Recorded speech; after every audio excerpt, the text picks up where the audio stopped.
The sun blazed mercilessly over the vast plains, where silence carried the echoes of conquest and loss. Upon an old oak tree, at the edge of a barren stretch of prairie, hung a young white girl.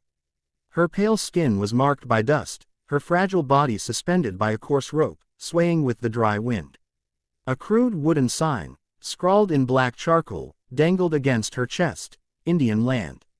She was no more than 15, her blue eyes dulled, fixed in eternal stillness. Not far away, a lone rider moved slowly, his silhouette cut against the horizon. He was Comanche, wrapped in worn leather and carrying the weight of his people's fading world.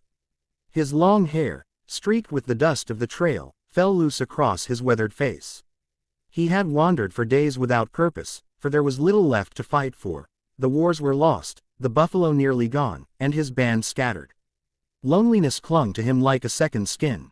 As he approached the tree, his horse shied.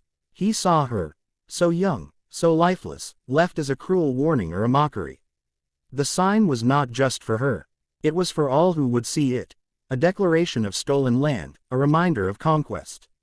The Comanche dismounted, his moccasins pressing into dry earth. He looked up at her with eyes heavy from both sorrow and rage. For a long moment, he simply stood there, the prairie wind tugging at his clothes, the silence of the dead girl speaking louder than any words.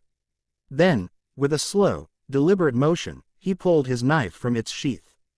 Its blade had seen battles long past, battles that once meant survival, honor, freedom.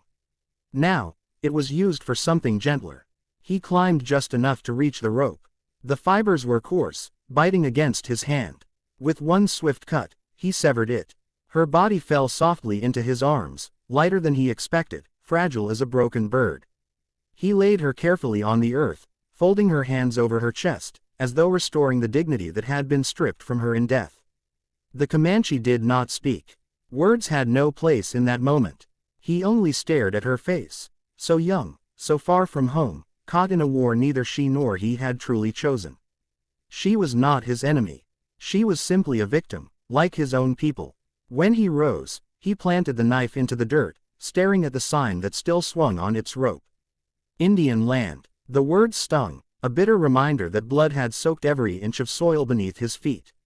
Slowly, he tore it down, snapping it across his knee. He left the broken pieces beside her, a quiet gesture of defiance. The prairie wind howled again, carrying dust and sorrow across the horizon.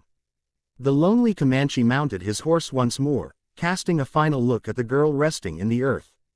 Then he rode away, swallowed by the endless plains, one shadow among many, carrying with him the grief of two worlds that could never